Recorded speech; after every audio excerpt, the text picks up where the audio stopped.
Bismillahirrahmanirrahim. Assalamualaikum warahmatullahi wabarakatuh. Alhamdulillah arsala rasulahu bil huda wa dinil haq liyuzhira 'ala ad-dini kullihi walau karihal musyrikun. Asyhadu an la ilaha illallah wahdahu la syarika lah wa asyhadu anna Muhammadan 'abduhu wa rasuluh la nabiyya ba'da. Amma ba'd. Qala ta'ala fil Qur'anil Karim waqad kafara alladziina qalu innallaha huwal masiihul Maryam qala al-masiihu ya bani Israila ibudullaha rabbi wa rabbakum innahu may yusyrik billah faqad haramallahi 'alaihil jannah wa ma'wahu an-nar wa ma lizzalimin min ansar. Ya, alhamdulillah, bersyukur kepada Allah Subhanahu wa taala. Baru saja kita sama-sama selesai melaksanakan salah satu perintahnya yang menjadi kewajiban kita semua, yaitu sholat subuh berjamaah. Salam dan salam semoga tetap tercurah kepada junjungan kita, uswatun hasanah kita, teladan kita, baginda Rasulullah Muhammad sallallahu alaihi wasallam beserta keluarga, sahabat dan pengikutnya, mudah-mudahan termasuk kita sekalian di dalamnya. Bapak Ibu hadirin sekalian yang dimuliakan oleh Allah Subhanahu wa taala, tema pembahasan kita pada subuh ini itu tentang seputar kontroversi kematian, kebangkitan dan kenaikan Yesus ke langit. Nah, ini sangat kebetulan dan bertepatan sekali. Hari ini hari libur, tanggal merah. Kita lihat di kalender itu hari kenaikan Yesus Kristus, maksudnya naik ke langit. Kalau dulu di kalender kita tertulis hari kenaikan Isa Al-Masih, ya, sekarang diprotes yang bukan hari kenaikan Isa Al-Masih tapi diganti aja dengan hari kenaikan Yesus Kristus, ya. Karena dulu kalender dulu hari kematian Yesus, hari kematian Isa Al-Masih, kemudian kebangkitan dan kenaikan. Sekarang diganti hari kematian Yesus dan kenaikan Yesus, karena menurut Islam Yesus tidak mati disalib, ya, tidak naik begitu saja secara fisik ke langit dan seterusnya. Baik, kalau kita lihat kalender atau penanggalan kita di rumah untuk tahun 2015 ini, sebenarnya kalau kita perhatikan, Bapak Ibu perhatikan, ini rada unik. Kenapa? Ini banyak yang berdekat-dekatan, seperti 1 Januari tahun baru Masehi. Tahun baru Masehi juga termasuk adalah tahun baru agama Kristen karena dihitung sejak kelahiran Yesus ke sini. Kemudian tanggal 3 Januari Maulid Nabi Muhammad SAW, hari kelahiran Nabi Muhammad. Kalau tahun baru itu hari kelahiran Yesus, itu kan dempet. Kemudian tanggal 3 April hari kematian Yesus, 14 Mei kenaikan Yesus. Nah, ini kalau kita lihat selisihnya antara 3 April dan 14 Mei itu pasti 40 hari, ya, jarak kematian dan kenaikan Yesus ke langit. Tanggal 3 April merah, tanggal 14 Mei merah hari ini, jaraknya pasti 40. Kenapa 40 hari? Setiap kalender, setiap tahun pasti 40 hari. Kenapa? Karena menurut Injil, begitu Yesus mati, dikubur, dibangkitkan kembali, dia hidup 40 hari di bumi. Pada hari ke-40 baru dia meninggalkan bumi, dia naik ke langit.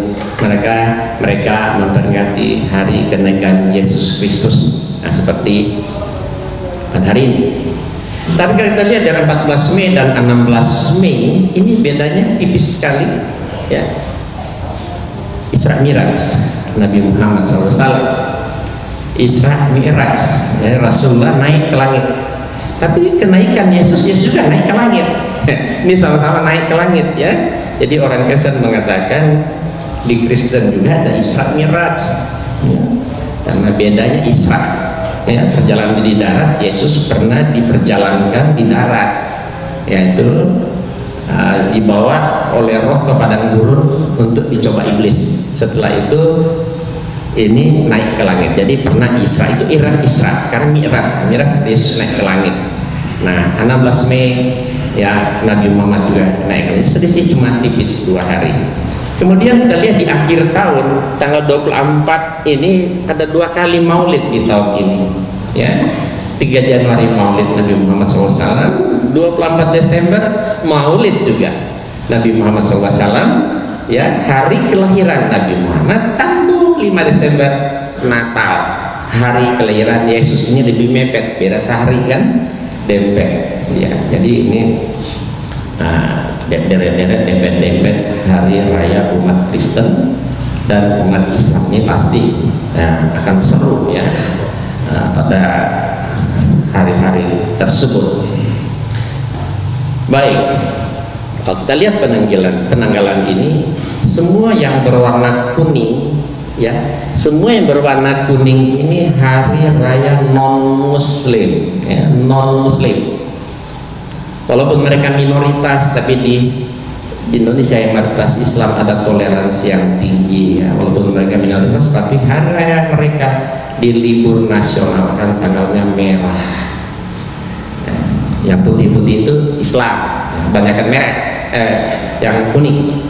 Nah, tapi kalau kita lihat di Amerika, di Australia, di negara-negara barat lain, kagak ada maulid Nabi dibikin libur atau Isra Mi'raj dibikin libur nasional, itu nggak ada kan di sana. Mereka nggak pernah menghargai hari-hari raya umat Islam, ya. Padahal umat Islam di negara mereka cukup banyak, tapi di Indonesia coba kita lihat, ya, mau Nyepi, Imlek semua, Waisak merah, ya, bahkan lebih banyak. Ini membuktikan bagaimana mayoritas Muslim pasti terjadi toleransi yang tinggi. Nah, baik, pada kesempatan ini kan, ya, kita akan membahas tentang kenaikan Yesus karena pas bertepatan tanggal 14 Mei saat ini juga. Namun demikian, untuk membahas kenaikan Yesus ke langit, nah, itu tidak berdiri sendiri. Kita harus memulai dari kematian, ya. Yesus mati dulu, kemudian dikubur, 3 hari kemudian dia bangkit menurut Injil.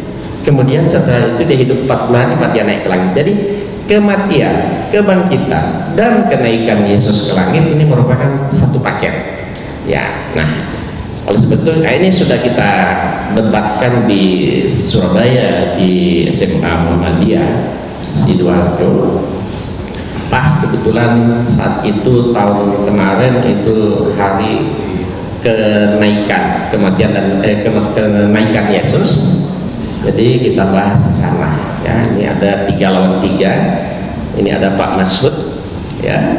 Kemudian ini nama-nama pembicara. Pak Masud di paling ujung, saya di tengah, kemudian ada Pak Muhammad Ali, ya, dari mantan Ortodoks Syria.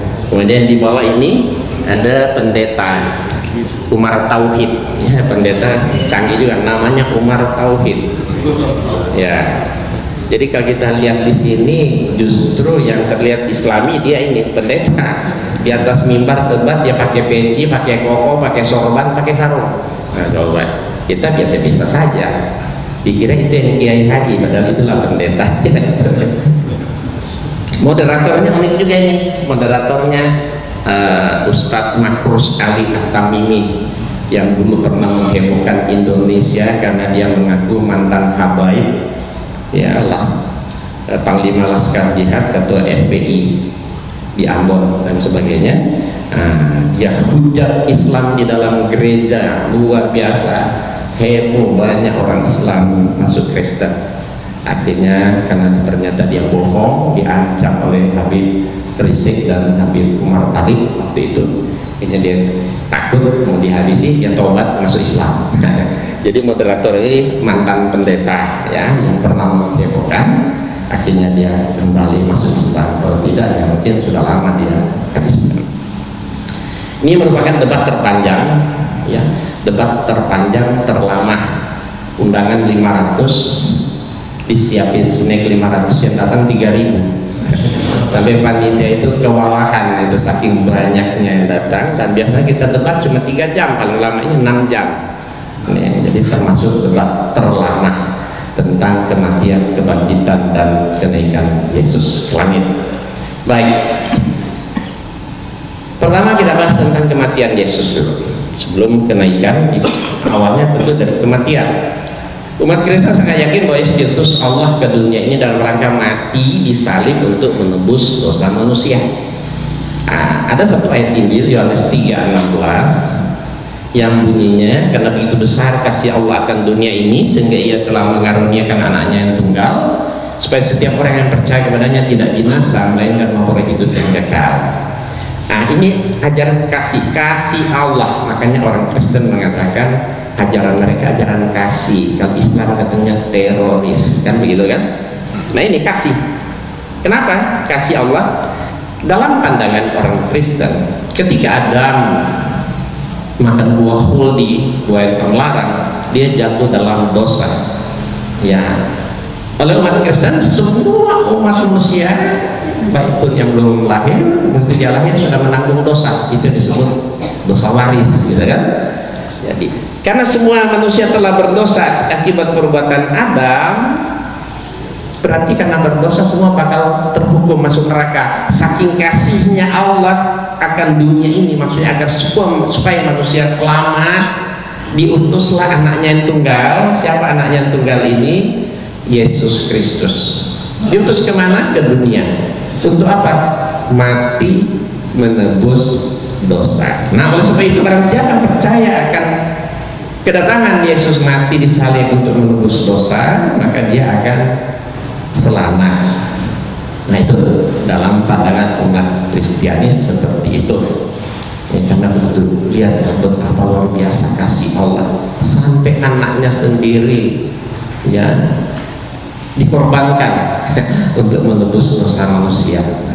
Ini ayat kalau dibikin ranking nomor 2 tertinggi, sangat disenangi oleh orang Kristen dan mereka sangat bangga ajaran kasih sayang. Tapi saya ketika debat dengan para pendeta, saya katakan ini bukan ajaran kasih sayang, ini ajaran sadis, biadab, bengis dengan teroris. Kenapa? Ya, saya tanya, apakah Allah Anda maha kuasa? Iya. Kalau Allah Anda maha kuasa, kenapa agar supaya dosa semua manusia tertebus, anaknya satu-satunya, anak tunggal satu-satunya yang paling disayang bernama Yesus, kenapa harus dibikin tumbal, harus dikorbankan, disalib agar supaya dosa orang tertebus? Ini berarti Tuhan Anda sudah hilang kemahakuasaannya. Jalan satu-satunya anaknya dibikin tumbal, dimatiin, dibunuh di kayu salib supaya dosa orang tertebus. Berarti Allah sudah tidak berdaya. Ya, jalan satu-satunya anaknya dibikin tumbal. Kita aja punya anak satu-satunya berantem sama anak tetangga, walaupun salah kita nggak mau jadi bulan-bulanan. Masa Tuhan anak yang tunggalnya yang paling disayang Yesus gitu ya dibikin korban untuk penebus dosa, gitu kan? Ini berarti Tuhan dia kan sudah hilang kemahakuasaan, sudah tidak berdaya. Ini bukan ajaran kasih, tapi sadis, bengis, biadab. Teroris aja nggak mau mengorbankan anaknya, ya. Teroris nggak mau mengorbankan anaknya dibikin tumbal. Maka sebenarnya ini biarnya teroris, bukan kasih sayang, gitu. Kemudian di dalam ayat lain, ya, Paulus menulis dalam suratnya kepada jemaat di Roma pasal 5 ayat 18, sebab itu sama seperti oleh satu pelanggaran semua orang beroleh penghukuman, demikian pula oleh satu perbuatan kebenaran semua orang beroleh pembenaran untuk hidup. Yang dimaksud dengan satu pelanggaran yang dilakukan oleh satu orang, maksudnya pelanggaran yang Adam lakukan, yaitu memakai perbuatan larang mabudi. Semua orang jadi terhukum berdosa. Demikian pula oleh satu perbuatan kebenaran, maksudnya pengorbanan Yesus di kayu salib itu, semua orang memperoleh hidup yang kekal. Itu, tapi ini pendapat Paulus ya, yang tidak rasional ya, karena di dalam ayat lain di dalam Bible banyak sekali Allah berfirman ya, bapak tidak menanggung dosa anak, anak tidak bisa menanggung dosa ayahnya. Setiap orang mati menanggung dosanya sendiri, dosa nafsi tanggung masing-masing. Tidak ada penebusan dosa. Penebusan dosa sebenarnya ajaran Paulus. Kemudian yang kedua, ya, saya persingkat saja tentang kebangkitan. Ya, setelah Yesus mati, menurut cerita dalam Bible, pada hari Jumat petang menjelang Sabtu, Sabat kan, dia harus dikuburkan. Minggu pagi dia sudah bangkit dari kubur. Ya, 3 hari bangkitlah Yesus dari kuburnya. Setelah kematian Yesus dikuburkan pada ketiga, bangkitlah Yesus dari kuburnya. Dari kematian sampai kebangkitan dari kubur inilah mereka rayakan istilah hari raya Paskah, yaitu 40 hari. Ya. Kebangkitan Yesus dari kubur melambangkan kemenangan atas penguasa dunia, maksudnya iblis. Sebab tanpa kebangkitan Yesus, ya, tanpa kebangkitan Yesus sia-sialah amal atau keyakinan mereka. Dalam 1 Korintus 15 ayat 24 Paulus menulis, tetapi andaikan Kristus tidak dibangkitkan, maka sia-sialah pemberitaan kami dan sia-sia pula kepercayaan kamu. Dan jika Kristus tidak dibangkitkan, maka sia-sialah kepercayaan kamu dan kamu masih hidup dalam dosa. Jadi kalau Yesus tidak bangkit dari kubur, maka sia-sialah amal mereka. Ya. Baik. Setelah bangkit, Yesus berdakwah, dan tepat pada hari ke-40 itulah beliau diangkat oleh Tuhan ke langit. Nah, peristiwa kenaikan Yesus ke langit merupakan peristiwa yang spektakuler. Makanya diperingati mereka di seluruh dunia. Karena apa? Mereka yakin kenaikan Yesus ke langit membawa misi khusus untuk mereka, di mana mereka yakin Yesus telah menyediakan tempat bagi mereka di surga. Ibarat katanya Yesus saat ini sudah di surga. Dia sudah siapin, seolah-olah siapin kapling-kapling ya, buat mereka gitu. Sementara katanya kalau Nabi kita Nabi Muhammad masih dikubur katanya kan. Nah, jadi mau ikut mana kan? Nah, gitu kan. Nah, kemudian yang ketiga tentang kenaikan Yesus. Nah, hari ini kenaikan Yesus ke langit menurut iman Kristiani mempunyai arti yang sangat mendalam dan dampak yang sangat besar dalam keimanan mereka. Oleh sebab itu kenaikan Yesus ke langit diperingati dan dijadikan hari libur nasional bahkan internasional. Hari ini tepat jatuhnya hari Kamis 14 Mei hari ini. Oleh sebab itu kenaikan Yesus ke langit merupakan satu paket yang tidak terpisahkan dengan kematian dan kebangkitan, karena satu sama lainnya itu ya berhubungan erat. Nah, apa saja keistimewaan hari kenaikan Yesus ya ke langit sehingga diperingati serentak di seluruh dunia? Apa sih keistimewaan kenaikan Yesus? Nah, ini pertama, dalam pandangan Kristen, Yesus telah mengakhiri tugasnya di dunia untuk program penyelamatan dan kembali kepada Bapaknya. Maksudnya kembali kepada Allah. Dalam Injil Markus pasal 16-19, sesudah Tuhan Yesus berbicara demikian kepada mereka, terangkatlah ia ke sorga lalu duduk di sebelah kanan Allah. Ya, jadi Yesus naik ke langit, jasad ya, roh dan jasad disaksikan dengan mata telanjang. Di Injil tertulis begitu.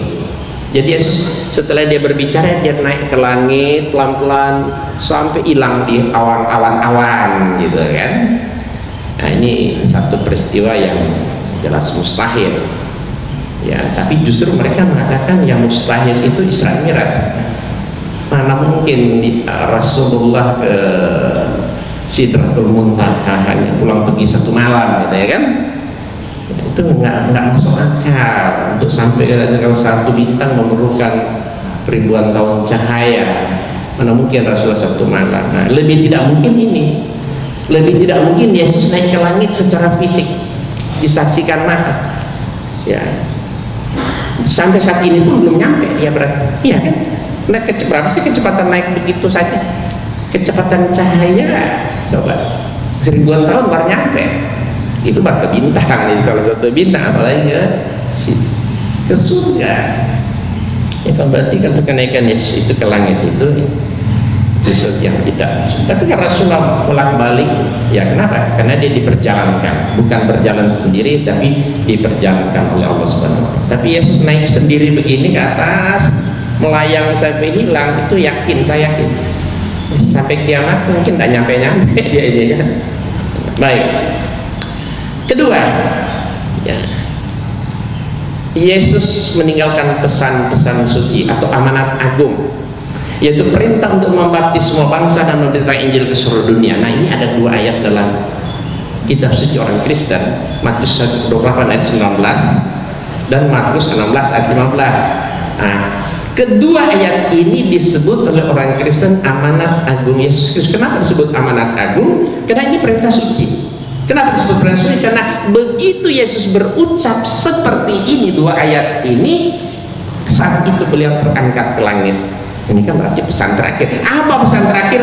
Oh, menurut Injil Matius, karena itu pergilah, jadikanlah semua bangsa muridku dan baptislah mereka dalam nama Bapa dan Anak dan Roh Kudus.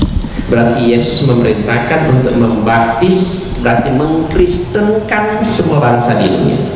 Kedua, menurut Injil Markus pasal 16 ayat 15, lalu Yesus berkata kepada mereka, pergilah ke seluruh dunia, beritakanlah Injil kepada segala makhluk. Nah, berarti Injil itu berlaku untuk seluruh dunia, semua umat dunia dibaptis. Nah, berdasarkan dua ayat ini, mereka yakin agama mereka agama yang rahmatan lil alamin juga, ya, berlaku untuk seluruh dunia, semua bangsa gitu. Oleh sebab itu bagi umat Kristiani, Bapak, ya, melakukan kristenisasi itu ibarat kita jihad, ya, ibarat kita berjihad, ya. Jadi setiap orang Kristen yang paham, dia harus melakukan kristenisasi. Kenapa? Ya, karena ini perintah Yesus, membaptis semua bangsa dan menyebarkan Injil ke seluruh dunia. Makanya SKB 2 menteri atau 3 menteri gimana melarang menyebarkan agama kepada orang yang telah beragama, itu mereka langgar. Kenapa? Karena SKB 2 atau 3 menteri itu perintah atau buatan menteri. Menteri itu manusia. Sementara Yesus menyuruh membaptis dan menyebarkan Injil ke seluruh dunia, mereka lebih tunduk dan taat kepada perintah Yesus ketimbang menteri. Jadi inilah kedua ayat, inilah ayat kristenisasi. Jadi bohong kalau orang Kristen tidak melakukan kristenisasi. Ini perintah Yesus, ini biang inti dari perintah untuk melakukan kristenisasi, yaitu membaptis semua bangsa dan menyebarkan Injil ke seluruh dunia. Padahal menurut Islam, ya, menurut Al-Quran tidak, Nabi Isa itu bukan rasul untuk bukan rasul untuk seluruh dunia, seluruh manusia, tapi beliau diutus hanya untuk Bani Israel saja. Jadi ibarat semua nabi sejak Adam sampai Isa alaihissalam, yang orang Kristen bilang Yesus, ya mereka itu semua cuma nabi-nabi diutus untuk kaumnya. Nabi Isa ya hanya untuk Bani Israel. Jadi semua nabi sejak Adam sampai Isa, mereka itu sebenarnya cuma nabi-nabi lokal, ya Pak ya, nabi lokal saja. Maka Allah utus Rasulullah SAW bukan bersifat lokal, bukan hanya untuk orang Arab, cuma orang Timur Tengah, orang Islam, tapi untuk seluruh alam semesta. Wa ma arsalnaka illa rahmatan lil alamin.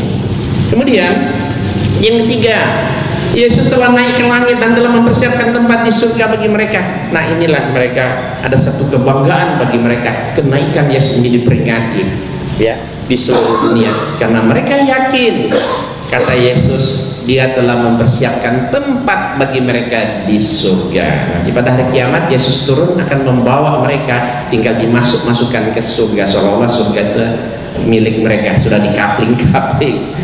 Ya, di rumah Bapakku banyak tempat tinggal, kata Yesus. Jika tidak demikian, tentu aku mengatakannya kepadamu, sebab aku pergi ke situ untuk menyediakan tempat bagimu. Dan apabila aku telah pergi ke situ dan telah menyediakan tempat bagimu, kata Yesus, aku akan datang kembali dan membawa kamu ke tempatku, supaya di tempat di mana aku berada, kamu pun juga berada. Gitu. Nah, inilah orang Kristen sangat bangga, yakin bahwa mereka bakal masuk surga karena Yesus sudah menyediakan tempat bagi mereka di surga, gitu. Nah, sekarang hadirin, padahal menurut pandangan umat Islam, orang Kristen itu nggak bakalan masuk surga, itu dijamin pasti masuk neraka, ya kan? Kenapa dijamin pasti masuk neraka? Karena selama hidup di dunia ini mereka berbuat dosa syirik, mempersekutukan Yesus dijadikan Tuhan, sebagaimana ayat yang saya bacakan tadi, surat 5 ayat 72. Waqad kafara allazina qalu innallaha wal masih ibnu Maryam. Kata Allah, sungguh telah kafir orang-orang yang mengatakan bahwasanya Allah adalah Al-Masih putra Maryam. Allah mencap mereka kafir karena menjadikan Al-Masih atau Yesus Kristus sebagai Tuhan atau Allah. Kemudian di ayat selanjutnya Nabi Isa berkata, wa qala Masihu ya bani Israil abudullah rabbi wa rabbakum, wahai bani Israel, sembahlah Allah Tuhanku dan Tuhan kamu, kata Isa. Wa may yusyrik billah, barang siapa mempersekutukan Allah dengan suatu apapun, kata Isa, faqad haramallahi alaihil jannah, maka pasti Allah haramkan bagi mereka surga, wa mawahun nar, tempatnya di mana? Di neraka. Tidak ada penolong. Wa malil zalimina min ansar. Jadi justru mereka itu dijamin pasti masuk neraka. Bukan kata saya, kata Allah, ya kan? Kenapa? Karena berbuat dosa syirik, menuhankan manusia, itu merupakan satu-satunya dosa yang tidak akan pernah diampuni oleh Allah Subhanahu wa taala dan tempatnya neraka. Nah, sekarang hadirin, mengapa kita umat Islam tidak ikut memperingati hari kematian, kebangkitan dan kenaikan Yesus? Padahal Yesus adalah Nabi Isa, ya, Nabi kita umat Islam juga, ya, salah seorang Nabi yang juga sangat kita muliakan. Tapi kenapa kita tidak memperingati kematian, kebangkitan dan kenaikan Yesus? Jawabannya pertama, karena kita umat Islam meyakini bahwa yang mati di salib itu bukan Yesus atau Nabi Isa, tapi orang yang diserupakan seperti beliau. Dalam surat An-Nisa 157, ya, sesungguhnya kami telah membunuh Isa putra Al-Masih, Isa putra Maryam Rasulullah. Padahal mereka tidak membunuhnya dan tidak pula menyalibnya, tapi yang mereka bunuh ialah orang yang diserupakan dengan Isa. Bagi mereka, sesungguhnya orang yang berselisih paham tentang pembunuhan Isa benar-benar dalam keraguan-raguan tentang yang dibunuhnya itu. Mereka tidak mempunyai keyakinan tentang siapa yang dibunuhnya itu, kecuali mempunyai prasangka belaka. Mereka tidak pula yakin bahwa yang mereka bunuh adalah Isa. Jadi justru dalam Al-Quran Allah selamatkan, ya, Nabi Isa dari pembunuhan. Allah angkat dia kepadanya di surat 4 ayat 158 ayat berikutnya. Nah, dalam Injil Barnabas dijelaskan ternyata yang dimaksud dengan orang yang diserupakan itu yaitu si pengkhianat itu, yaitu Yudas Iskariot, ya. Dalam Injil Barnabas pasal 20 ayat 19-20, ketika orang memanggilku Tuhan dan anak Allah, kata Yesus, ya, padahal aku Yesus tersuci dari itu, Allah pun bermaksud supaya orang mencomokkan aku di dunia ini dengan matinya Yudas, yang membuat mereka yakini bahwa akulah yang telah mati di tiang salib itu. Gitu. Jadi di Injil Barnabas Yesus mengaku bukan dia yang mati tapi si Yudas. Nah, ini memperkuat, ya, bahwa apa yang dikatakan Quran, bahwa bukan Isa tapi orang yang diserupakan, maksudnya si Yudas Iskariot itu. Makanya orang Kristen sangat benci, tidak suka dengan Injil Barnabas. Kenapa? Karena Injil Barnabas banyak sekali keterangan-keterangan dalam Injil Barnabas ini yang bersesuaian dengan apa yang kita iman. Ini baru salah satu. Dan kalau kita baca ayat lanjutan ini, dan hal ini akan, ya, akan dijelaskan sampai kedatangan Nabi Muhammad SAW. Dijelaskan akan datang seorang Rasul bernama Muhammad. Ya, makanya mereka tidak suka dengan Injil Barnabas, karena di Injil Barnabas juga dijelaskan bahwa yang dikorbankan oleh Ibrahim Abraham mereka, ya, adalah Ismail, ya, bukan Ishak. Makanya mereka tidak suka, harus Ishak. Baik. Kedua, kita umat Islam meyakini bahwa Yesus mati bukan untuk menebus dosa, ya. Ya, Yesus mati, tapi bukan mati dalam menebus dosa, tapi beliau mati karena ajal.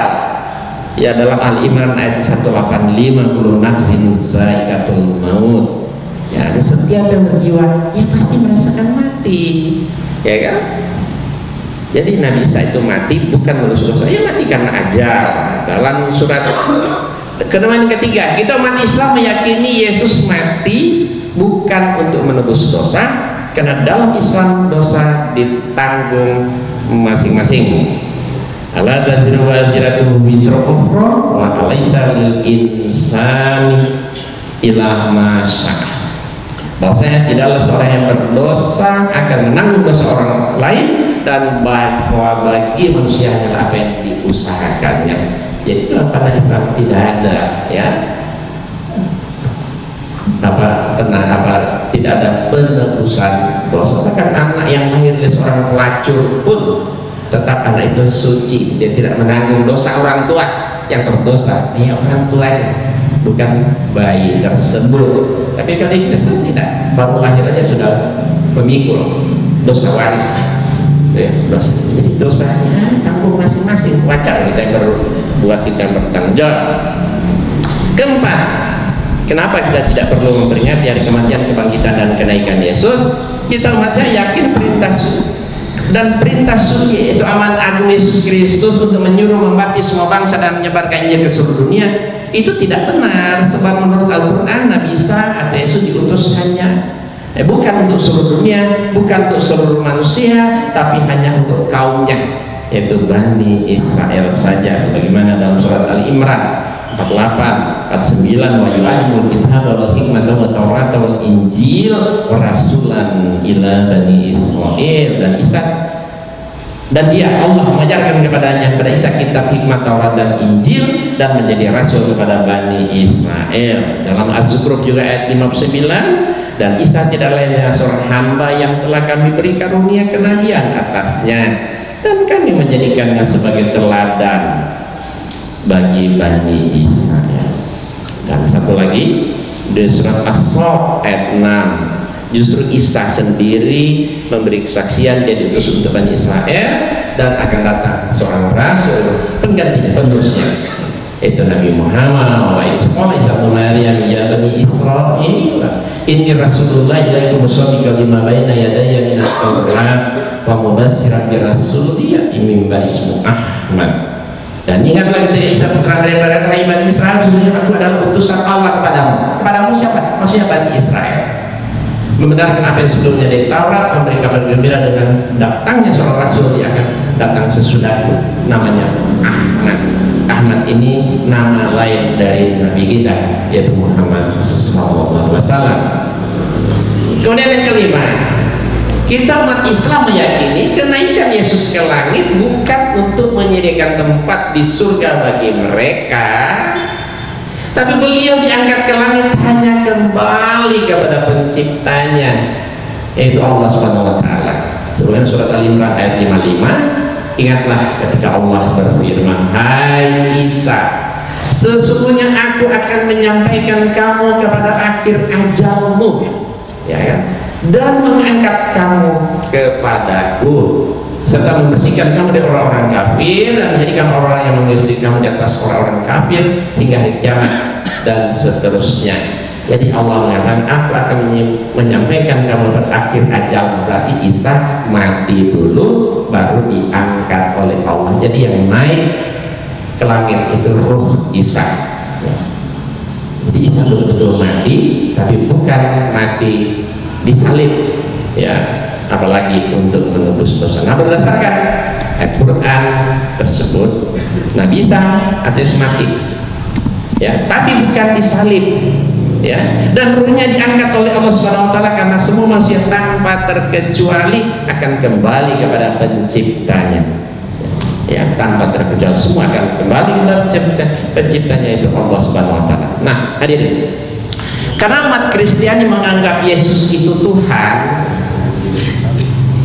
maka hal-hal tentang kematian, kebangkitan, dan kenaikan Yesus seperti yang mereka peringati hari ini tetap menjadi perdebatan yang menarik antara Islam dan Kristen. Coba, pertama, jika Yesus itu Tuhan, kan mustahil Tuhan mati dibunuh oleh manusia. Masa ada Tuhan kok dibunuh oleh makhluk ciptaannya? Nggak masuk akal.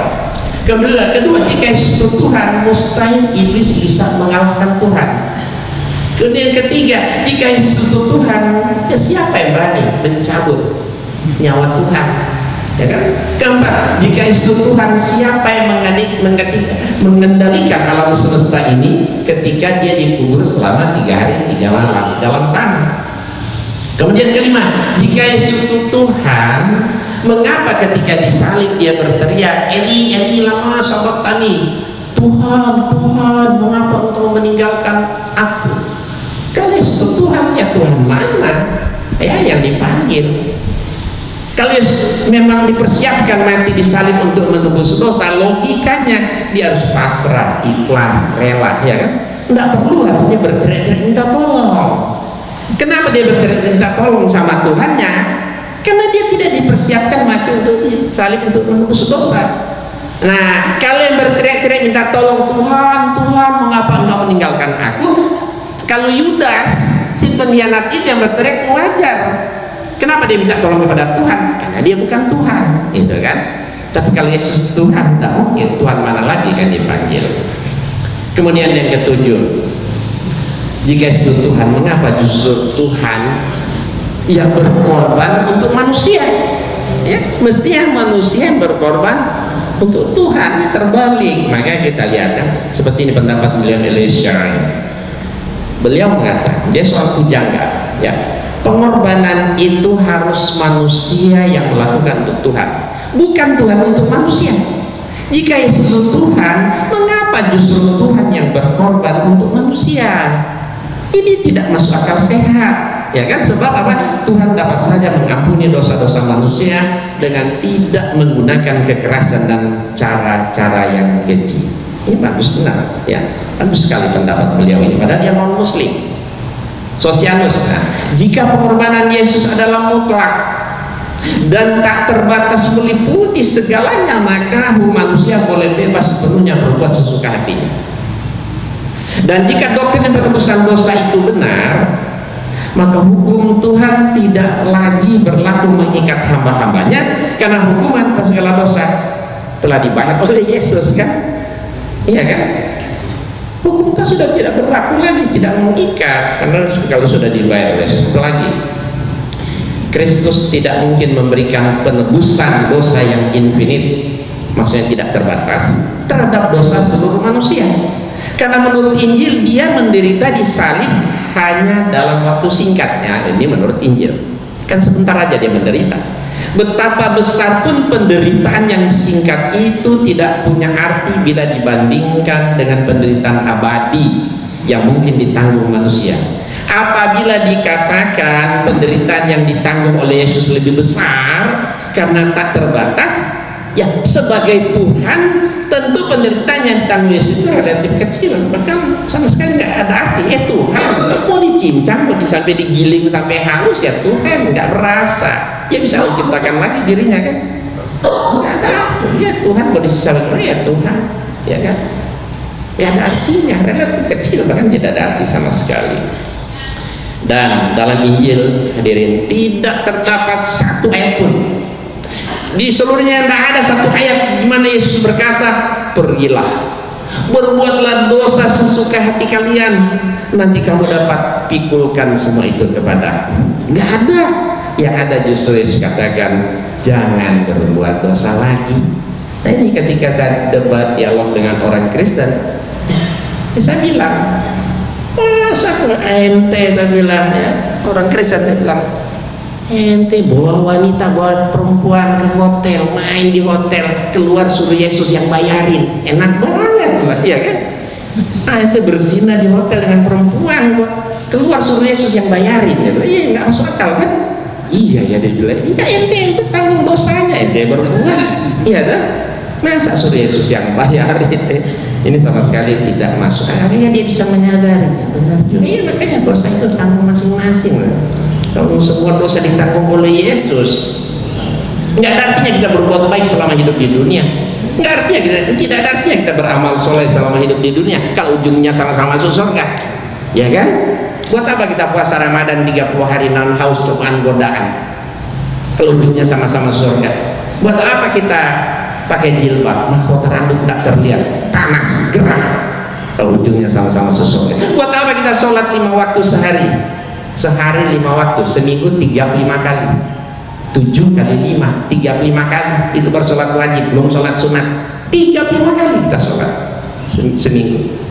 Kalau ada yang satu juga seminggu selamat, sama-sama ngapain kerja yang 35? Kerja aja yang satu, ya kan?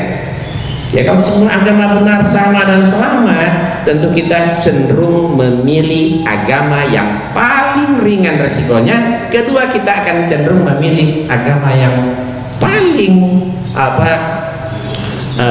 ringan resikonya, ya, paling mudah diamalkan, kemudian paling ringan resikonya. Agama paling mudah diamalkan dan paling ringan resikonya, ya Kristen, ya kan? Makanya kalau sama-sama masuk surga, ya di akhirat, ya insya Allah kita semua ditakdirkan oleh Allah masuk surga, kan? Tapi begitu masuk surga ketemu dengan mereka pembunuh, pencopet, pemerkosa, semua masuk surga. Lah, kamu masuk, kamu masuk juga ya? Iya, kata mereka, kami ini ditebus oleh Yesus, katanya. Coba, ya berarti kan nggak ada artinya kita berbuat baik dan amal soleh. Sudah masuk surga bisa nyesal kita, ya kan? Aduh, kalau begini dulu di dunia, sikat aja semua, ya kan? Enakan mereka, dunia dapat, ya akhirat juga dapat, kan? Ya, karena nggak logik, nggak rasional, nggak masuk akal. Ya saya hijrah, saya keluar, dan bapak-bapak, ibu-ibu hadirin sekalian tidak mau mengikutinya. Ya, pas jam 6, nah, saya disuruh jam 6, nah, kebetulan pas jam 6, ya sudah saya akhiri. Mungkin nanti ada yang ingin menanggapi atau mau bertanya, silakan. Apalagi sehubungan dengan murtadnya, akhir-akhir ini kan kita dihebohkan ya dengan murtadnya seorang ustadz benaran murtad jadi pendeta, namanya pendeta Saifuddin Ibrahim. Ini kan saya sudah debat 3 kali sama dia ya, di VCD ini. Nah ini 3 lawan 3 ya. Nah ini dia saat ini sangat luar biasa, sangat berbahaya sekali. Semua dihujat oleh dia. Nabi Muhammad habis dijelekin, dihina habis-habisan. Allah Subhanahu wa taala dilecehkan. Quran dibilang Abu Nawas. Coba Nabi Ibrahim nggak pernah mengorbankan Ismail, kata ya, itu cuma dongeng Nabi Muhammad. Nabi Muhammad dibilang katanya apa? Tidur dengan budak tanpa nikah. Al-Quran menghalalkan tidur dengan budak. Wah, orang Arab doyan berzina, walaupun ibadah jalan terus tapi zina jalan terus. FPI itu manusia biadab dan semua itu luar biasa, habis. Maka saya bilang orang ini kan kenapa dia mengeluh Kristen, kenapa? Ini cerita semua saya sudah jawab dalam buku ini. Maka saya bilang, Bapak Ibu dan sekalian, Charlie Hebdo, ya berapa orang mati ditembak di tempat karena membuat karikatur Rasulullah SAW, ya kan? Yang dihujat cuma Rasulullah. Lah ini orang ini Allah dihujat, Rasulullah dihujat, dihina, Quran dihujat, ya Islam dihujat, FPI dihujat, semua dihujat. Tinggalnya di Bekasi, itu apartemennya jelas, nomor HP-nya ada. Yang hari berkeliaran, itu nggak ada ya, kok dibiarin, ya kan? Ya, saya bilang saya itu mantan Kristen, ya saya sendiri nggak suka ya Nabi kita, Allah kita, agama kita dihujat. Mana mujahid kita ini, kenapa dibiarkan orang begitu? Tapi alhamdulillah sudah berkali-kali saya laporkan ke polisi kemana-mana, ya insya Allah dalam waktu dekat mungkin dia akan dipanggil.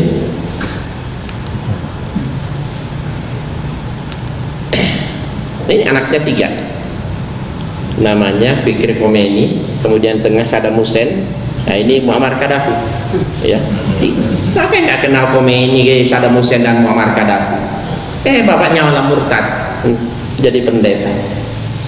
Setiap hari keliling, namanya mantan ustadz kan, nilai jualnya tinggi sekali oleh para pendeta ya. Wah, tiap hari dibawa testimoni keliling-keliling Indonesia, apa menjelekkan Islam. Akibatnya banyak orang Islam murtad masuk Kristen. yang katakan orang fasih berbahasa Arab, ya, mantan ustaz gitu. Tapi kenapa kok dibiarkan? Ketika bapak dan ibu buka YouTube, di YouTube klik aja Ustadz Murtad anak menggugat, Ustadz Murtad akan muncul. Saat ini sudah 233, sekitar 234.000 kali ditayangkan VCD ini ya, di YouTube, karena paling seru. Baik, silakan kalau ada yang ingin bertanya. Ini hanya sekedar aja buku-buku karya saya yang terbaru, karena tahun lalu saya tampil di sini, waktu itu belum ada buku-buku ini, dan selama saya tidak tampil di sini beberapa bulan, alhamdulillah saya telah menulis 6 judul buku baru lagi gitu ya. Nah ini termasuk ya buku-buku seperti ini ya. Baik, silakan.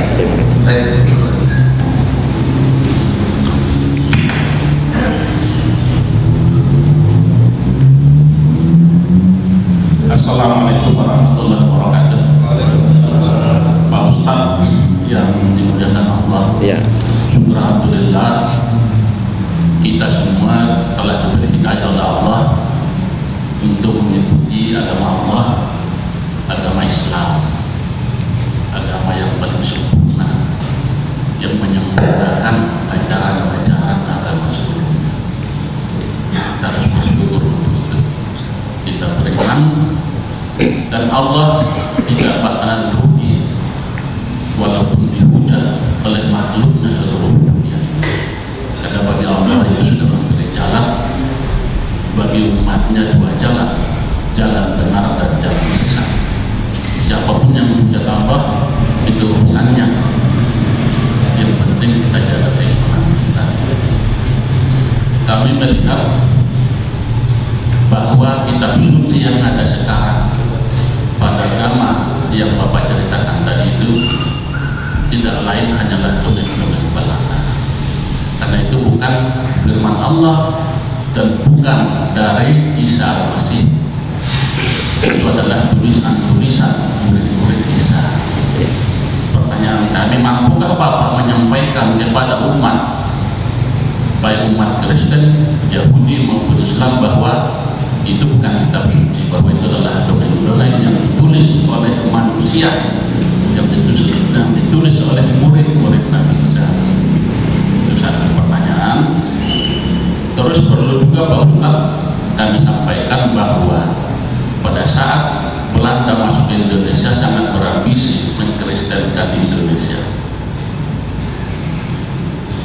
Sebagian ada yang masuk Kristen dan sebagian besar tetap memeluk agamanya. Ada yang agama Islam, tapi ada juga di Indonesia ini yang agamanya adalah agama yang beriman pada Tuhan yang Maha Esa. Sedangkan yang diajarkan oleh Belanda itu adalah Trinitas.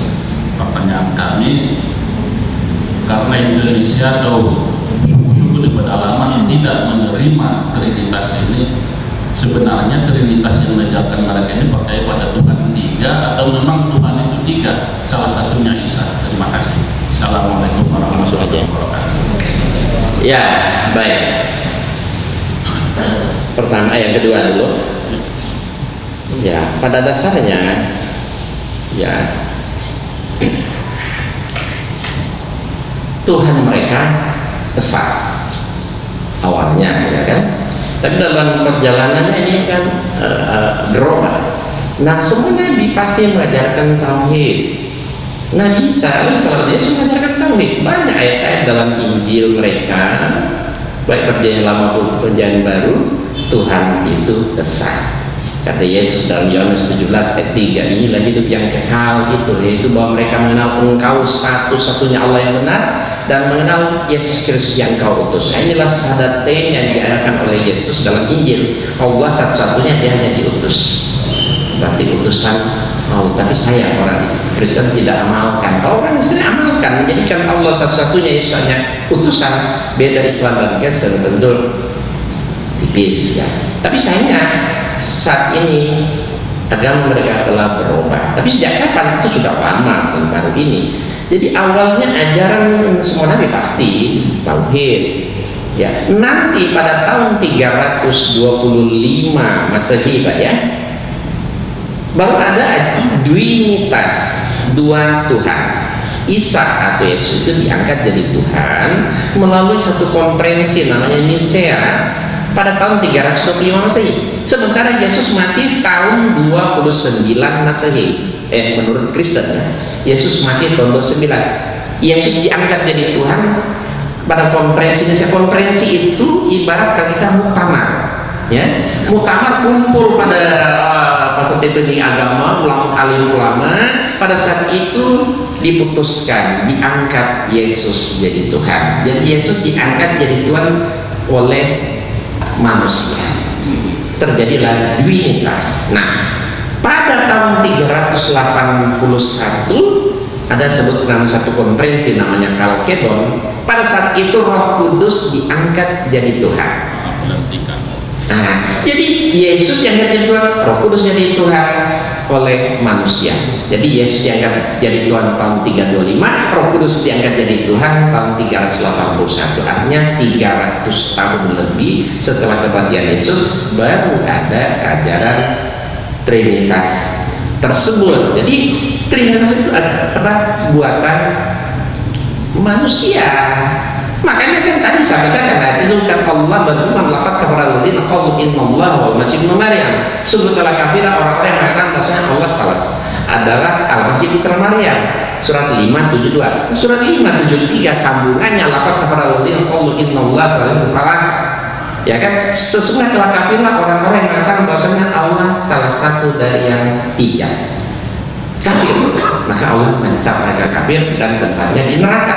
Sementara kita tahu sendiri dosa syirik itu satu-satunya dosa yang tidak akan diampuni. Surat 4, surat An-Nisa ayat 48, surat An-Nisa ayat 116. Jelas sekali sana dosa syirik merupakan satu-satunya, bukan salah satu, satu-satunya ya dosa yang tidak akan diampuni oleh Allah Subhanahu wa Ta'ala. Nah, kemudian pertanyaan Bapak yang pertama, pada dasarnya Bapak ya, semua kitab suci wajib Allah. Awalnya ya artinya Taurat diturunkan kepada Nabi Musa alaihissalam, ya, Zabur kepada Nabi Daud, Injil kepada Nabi Isa alaihissalam. Ya, namun dalam perjalanannya ini kitab-kitab suci mereka itu mengalami distorsi, mengalami perubahan yang dilakukan oleh tangan-tangan jahil manusia. Mereka merubah nama, mengurangi dan sebagainya sehingga keasliannya tidak dijamin lagi. Ini kan sudah bercampur hak dan batil, jelas nilainya batil. Makanya dalam satu hadis ya Rasulullah berkata, apabila Yahudi dan Nasrani datang kepadamu, apabila dikatakan itu benar kita terima, tapi apabila dikatakan itu batil ya kita tolak. Artinya apa? Di kitab suci mereka walau sedikit masih ada sisa-sisa kebenaran. Untuk membedakan mana yang tidak bertentangan dengan Al-Quran dan harus kita terima, bertentangan kita tolak. Contoh kata Yesus, Tuhan itu Allah kita, Tuhan itu Esa, kita terima, itu betul. Tapi manakala di ayat lain Paulus mengatakan Yesus itu Tuhan, kita tolak, ya kan? Kenapa? Karena bertentangan. Yesus banyak Yesus mengatakan, aku diutus hanya kepada orang Israel saja. Bagus itu, benar, sesuai dengan kata Quran, Nabi Rasul untuk Bani Israel. Ternyata di Injil Matius 15 ada lambat kata Yesus, aku diutus hanya kepada domba-domba yang hilang dari umat Israel. Nah, benar kan? Nah itu kita terima, betul. Tapi manakala kan seperti ayat tadi, Yesus berpesan sebarkan Injil ke seluruh dunia, kita tolak. Kenapa? Karena bertentangan ya dengan misi Yesus. Makanya dalam Al-Quran Bapak ya, nanti Bapak bisa lihat surat Al-Baqarah, surat Al-Baqarah ayat 79 nggak salah ya.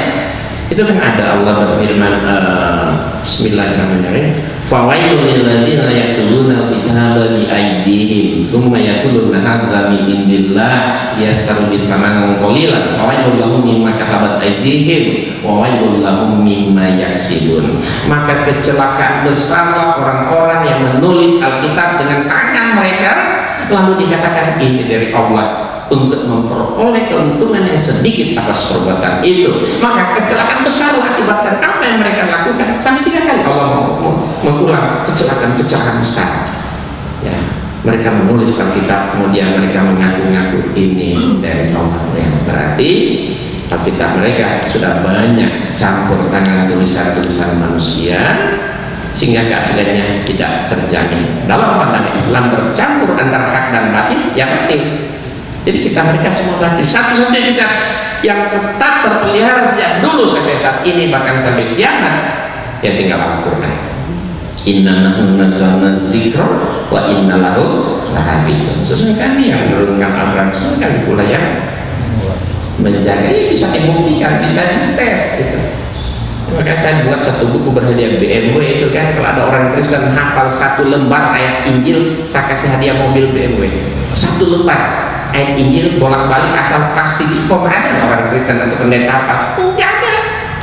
Tapi Al-Quran logika nggak masuk akal, sebetebel itu, sebanyak berjuta-juta orang hafal di luar kepala. Tapi kata si pendeta Saifuddin Ibrahim ini, apa dia bilang? Ya, Al-Quran dia bilang bukan wahyu. Al-Quran dia bilang bukan mukjizat Nabi Muhammad katanya. Itu cuma karangan Muhammad dan sebagainya. Makanya saya ketika debat sama dia ini saya bilang, ya, dia bilang Muhammad itu bukan Nabi Muhammad nggak ada mukjizat. Nah, itu saya bilang mukjizat Rasulullah abadi sepanjang zaman justru Al-Quran itu buktinya. Al-Quran banyak, anak ketanya SD hafal di luar kepala. Tapi sekarang Pak Pendeta, kalau Bapak hafal 1 lembar ayat Injil ini, saat ini juga sama masuk Kristen lagi, silakan Pak Pendeta. Sampai dunia ini nggak ada orang Kristen mau memenuhi tantangan saya hafal 1 lembar ayat Injil asal pas titik koma, nggak ada. Ya padahal bahasa Indonesia dibaca langsung dimengerti kan, kok nggak bisa terhafal? Ya kenapa? Tulisan-tulisan tangan tulis, tapi Quran bahasa Arab, bukan bahasa kita, dibaca juga belum tentu dimengerti kan. Tapi orang hafal di luar kepala dan berjuta-juta kata anak SD kan, banyak hafal di luar kepala. Kenapa? Karena dia betul-betul mukjizat Allah SWT. Tapi sama si murtad ini dia bilang apa? Itu Abu Nawas. Ini kelewatan banget, pelecehan, penghujatan terhadap Islam. Tapi kita doakan aja, mudah-mudahan ada waktu singkat, ya mudah-mudahan. Dan sudah keluar fatwa hukuman mati, kayak itu Pak, bagi penghujat Islam. Itu ada. Saya datang ke Aktian Ali di Bandung, dan ada satu kiai, dia Tongi di Jawa Barat yang paling berani. Kan Jakarta nggak ada yang berani keluar fatwa hukuman mati. Dia berani. Itu akan fatwa hukuman mati. Dulu ada 2 pendeta, Surati bin Abraham sama Purnama bilang dia keluarkan fatwa hukuman mati kan menghujat Islam. Begitu fatwa keluar hari ini dicari 2 pendeta itu hilang. Tahu-tahu lari ke Amerika. Sudah mati tahun 2012. Ya, dan 2001 dia mati 2012 di Amerika. Yang satu nggak tahu di mana, satu hilang. Nah ini keluar lagi fatwa buat Saifuddin Ibrahim ini. Ya. Cuma pas keluar dimuat di VOA, Voice of Al Islam, begitu dimuat hari ini langsung hari itu juga kena blokir, kan diblokir kan situs-situs Islam yang dianggap keras. Ya, kan mana mujahid kita ini, masa orang penghujat Islam mau ngahid di Indonesia mantan ustaz lagi, kok dibiarin berkeliaran? Mesti diberi pelajaran, ya, diberi pelajaran biar dia tidak nyaman tinggal di Indonesia dan dia tidak sembarang menghujat, menghina, melecehkan Islam, Quran, Allah dan sebagainya. Baik, silakan yang lain.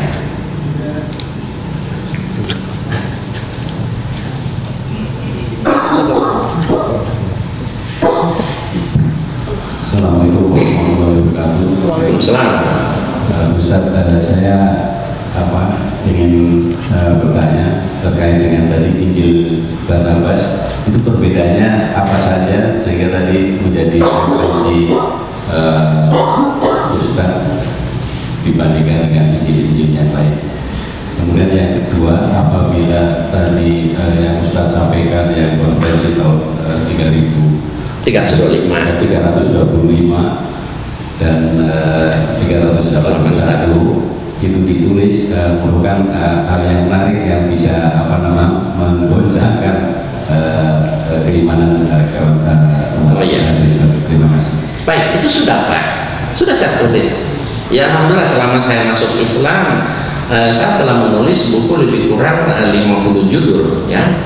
Ini sebagian buku-buku saya bisa dilihat di mana, di samping ini ada 50 judul, saya bawa mungkin lebih 30 judul ya, dengan VCD hampir 20 judul yang bisa dilihat setelah itu sudah saya buat Pak, tentang konferensi Indonesia tahun 325 dan konferensi Kalkido 381, ya sejak Tuhan sejak kapan, Roh Kudus yang akan jadi Tuhan sebagai sejak kapan sudah saya tulis. Ini apa yang pertama tadi? Injil Barnabas. Injil Barnabas.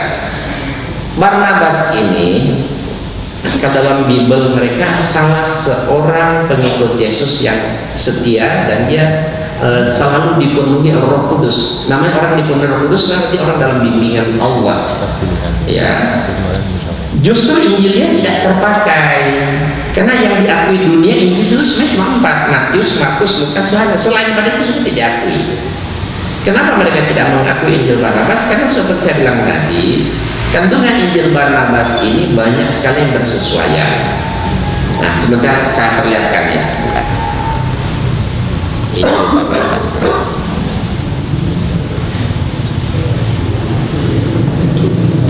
Injil Barnabas. Nah ini. Mengapa umat Kristen ya tidak suka dengan Injil Barnabas? Nah, pertama kita lihat di sini, Barnabas beri kesaksian bahwa Paulus adalah orang yang tersesat dan paling bertanggung jawab atas kesesatannya. Sementara orang Kristen ini pengikut Paulus. Kenapa? Karena kitab suci perjanjian baru milik umat Kristen itu jumlahnya ada 27. 14 ditulis oleh Paulus. Lebih separuh dia tulis oleh Paulus sendiri. Makanya orang Kristen lebih banyak mengamalkan ajaran Paulus karena dia mendominasi. Banyak lebih separuh dia sendiri yang tulis. Ajaran-ajaran Paulus ini yang diamalkan oleh orang Kristen. Sementara di Barnabas mengatakan Paulus inilah orang yang tersesat, dan memang betul. Banyak sekali kesesatan Paulus. Barnabas mengatakan Paulus menghalalkan yang haram. Betul. Allah mengharamkan babi, Paulus menghalalkan. Allah ya mewajibkan berkhitan atau sunat, bahkan orang yang tidak disunat diancam hukuman mati oleh Allah. Ibrahim sunat, Ismail sunat, Ishak sunat, ya Yohanes sunat. Tapi kata Paulus nggak perlu bersunat. Kalau kamu sunat, Yesus tidak berguna, tidak penting untuk bersunat. Jadi Paulus justru yang mengharamkan babi dan melarang bersunat. Nah, kemudian Barnabas mengatakan anjing. Itu anjing itu lebih mulia dari orang yang tidak bersunat, Bapak. Terus Injil anjing lebih mulia bagi mereka yang tidak berkhitan. Barnabas menulis bahwa bukan dia yang disalibkan, tapi si Yudas. Ya. Barnabas juga menulis bahwa misi Yesus hanya untuk orang Israel, suku Yehuda. Dan Barnabas juga menulis bahwa yang dikorbankan Abraham, Ismail, bukan Ishak. Barnabas juga memberi kesaksian bahwa Muhammadlah Rasul yang Yesus janjikan sebagai penggantinya. Dan lain-lain.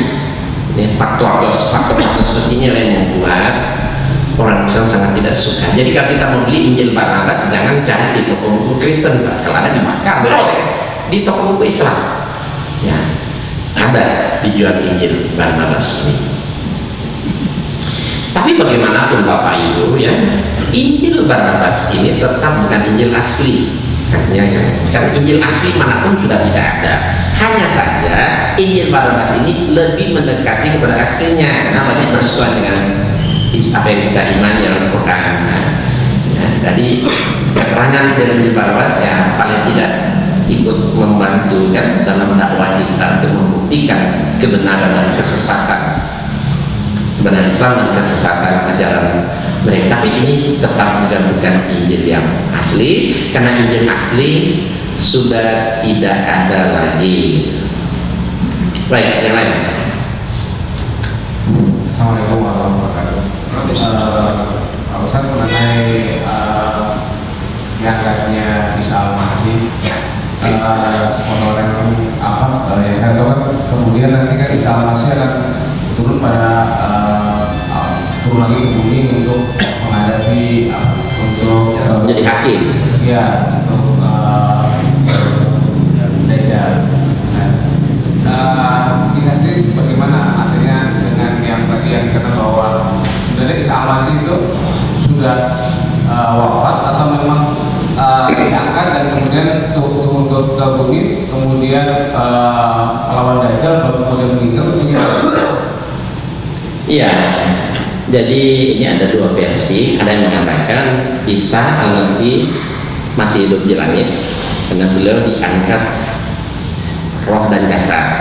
Tapi ada juga versi lain mengatakan Isa Al-Masih mati dulu ya diangkat rohnya saja, ya kan? Itu ada dua versi. Tapi kita jangan terlalu mempermasalahkan itu urusan Allah. Dia masih hidup, itu berarti usianya 2000 tahun ya, itu urusan Allah lah kan. Tapi yang penting di sini kan dia akan diutus bilang di akhir zaman menjadi hakim yang adil. Nah ini juga dipakai oleh orang Kristen. Sebenarnya itu hadis Muslim nomor 127 bahwa di akhir zaman Nabi Isa akan turun di antara kamu, dia akan menjadi hakim yang adil. Titik. Nah itu bagi orang Kristen titik di situ. Padahal masih koma. Kalau kita baca hadis itu, dia akan menjadi hakim adil. Dia akan membunuh babi dan mematahkan salib, serta akan memberi kekayaan yang berlimpah ruah sehingga tidak ada yang membutuhkan. Nah, dia akan membunuh babi dan mematahkan salib ini tidak dimuat dalam berbagai brosur dan buku orang Kristen. Yang hanya dia akan menjadi hakim, gitu. Jadi mereka membuat itu dipilih, ya, yang sesuai dengan kehendak mereka. Nih, kalau Yesus akan turun menjadi hakim, mau selamat ikut dong agama Yesus kan, kalau mau selamat karena dia yang akan menghakimi. Tapi ketika ayat potongan hadis itu selanjutnya tidak dimuat. Kenapa? Tidak mengenakan mereka. Dia akan membunuh babi, dia akan mematahkan salib, kan tidak mengenakan mereka kan, tidak dimuat. Ya padahal maknanya itu Nabi Isa kalau dia turun, dia akan memberi kesaksian mana agama yang benar. Isa pasti akan memberi kesaksian agama yang benar itu Islam. Inna dina indal Islam. Nah itu membuat orang-orang Kristen berbondong-bondong masuk Islam. Nah gereja kosong, nah itu maksud maknanya mematahkan salib. Kan nggak mungkin Isa datang ke dunia dia naik ke gereja patahin salib satu-satu. Itu dengan bahasa majazi, bahasa kiasan kan. Hanya ketika orang dia beri kesaksian agama yang benar Islam, nah orang Kristen berbondong masuk Islam, gereja kosong itu mematahkan salib. Dia akan membunuh babi. Orang Kristen kalau sudah masuk Islam nggak ada yang makan babi. Nah itu namanya membunuh babi. Jadi karena bisa turun ya nggak masalah, dia Nabi kita kok, ya salah seorang Nabi kita juga kok. Kalau Allah mengutus dia ya no problem, nggak masalah. Tapi yang turun itu Isa bukan Yesus. Jadi kita harus bedakan antara sewaktu-waktu Isa disamai, sewaktu-waktu dibedain. Kenapa? Karena Yesus turun di akhir zaman menurut Injil, bukan Quran. Kalau menurut Injil Yesus turun di akhir zaman, dia akan membalas setiap orang menurut perbuatan. Berarti Isa tidak menanggung dosa, ya kan? Dia akan membalas setiap orang menurut perbuatan, ya wajar. Tapi itu Yesus menurut Alkitab. Bahkan di ayat lain kata Yesus, aku datang bukan untuk menghakimi loh. Ada ayat di Injil, aku datang di akhir zaman bukan untuk menghakimi, tapi untuk apa? Menyelamatkan. Nah, wajar. Siapa yang percaya kepadanya amalkan ajaran dia, insya Allah selamat. Tapi kita harus ingat ya, ajaran Nabi Isa alaihissalam itu sudah lewat, ibarat kalau barang sudah expired ya, kadaluarsa kalau bahasa kasarnya kan, sudah lewat, masanya kan sudah selesai, tugasnya sudah selesai ya kan, dan dia diutus hanya untuk Bani Israel dan sudah diteruskan oleh Rasulullah SAW, bukan untuk Bani Israel, bukan untuk orang Arab, bukan untuk Islam, tapi untuk semua manusia. Wa ma arsalnaka illa rahmatan lil alamin, surat 21, surat Al-Anbiya 107. Dan ada satu ayat lagi lebih menarik, surat Saba. Surat Saba surat ayat ke-34 ayat 28. Allah juga berfirman, wa ma arsalnaka illa kafatan linnas bazira wa nazira walakin aksara nasi la ya'lamun. Tidaklah kami mengutus engkau Muhammad melainkan untuk semua manusia. untuk membawa berita gembira dan peringatan, tetapi kebanyakan manusia tidak tahu. Nah, ini membuktikan bahwa Rasulullah SAW diutus untuk seluruh alam semesta, seluruh yang bernama manusia. Berarti Islam ini harus kita dakwakan kepada siapa saja, asal masih bernama manusia, nggak peduli dia suku bangsa apa, asal masih bernama manusia, semua kena dakwah Islam. Karena memang apa? Karena memang Rasulullah diutus untuk itu, gitu, ya kan? Makanya Islamnya, karena dalam Al-Quran dikatakan apa? Inna Islam. Karena agama yang benar itu hanya satu, Islam, ya kan? Wa may yattaqi ghairal islami dinan fala yuqbal minhu wa huwa bil akhirati minal khasirin. Barang siapa mencari agama selain daripada agama Islam, maka sekali-kali tidak akan diterima agama itu daripadanya, dan dia kira dia termasuk orang-orang yang merugi. Ya, subhanallah, berarti selain pada Islam tertolak di akhirat, dan mereka akan mendapat azab Allah. Makanya orang Kristen, orang non-Muslim selain pada Islam, semua mereka tidak mungkin selamat. Oleh sebab itu, ya tugas kita harus menyelamatkan mereka. Kita tahunya ada orang main di jurang udah mau jatuh, masa kita tengok aja jadi tontonan, kita selamatkan. Itulah dakwah, iya kan? Dakwah, karena kita yakin agama yang benar cuma satu, Islam. Agama yang diridhoi yang satu. Al-yawma akmaltu lakum dinakum wa atmamtu alaykum ni'mati wa raditu lakum Islam dinan. Ya, agama Islam agama yang sempurna, yang sudah disempurnakan oleh Allah, yang diridhoi oleh Allah. Selain dari itu tidak. Makanya perlu kita dakwah kepada orang non-Muslim, perlu kita selamatkan mereka agar supaya mereka juga bisa merasakan berislam, bisa merasakan Islam sebagai satu agama yang rahmatan lil alamin, bisa menyelamatkan mereka dunia dan akhirat. Cuma sayang yang terjadi di masa ini, orang Kristen lebih getol mengkristenkan orang Islam ketimbang orang Islam mengislamkan orang Kristen. Makanya kadang-kadang banyak terjadi pemurtadan di mana-mana, ya kan? Apalagi di desa pedalaman, banyak sekali orang kita kasihan yang bodoh miskin dikristenkan. Makanya banyak yang kampung dulu mayoritas Islam, sekarang jadi mayoritas Kristen.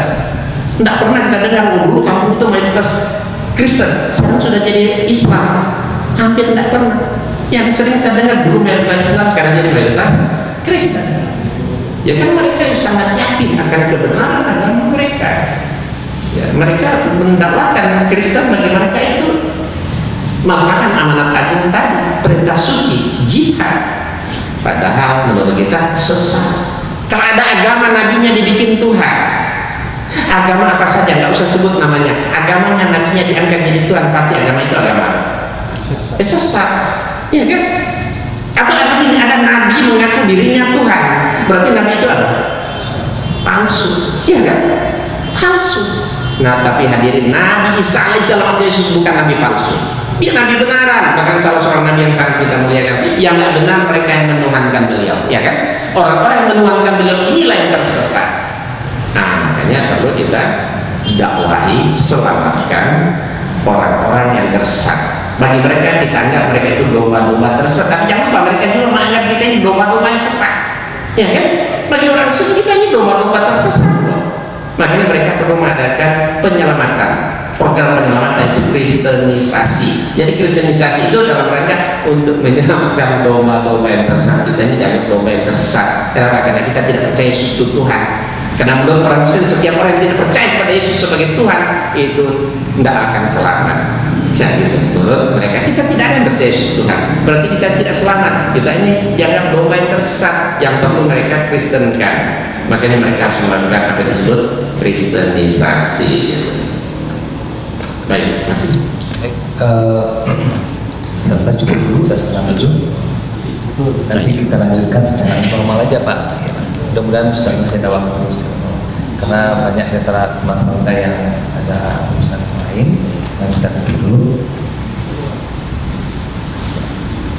Kita tutup dengan doa. Silakan tutup aja, suruh.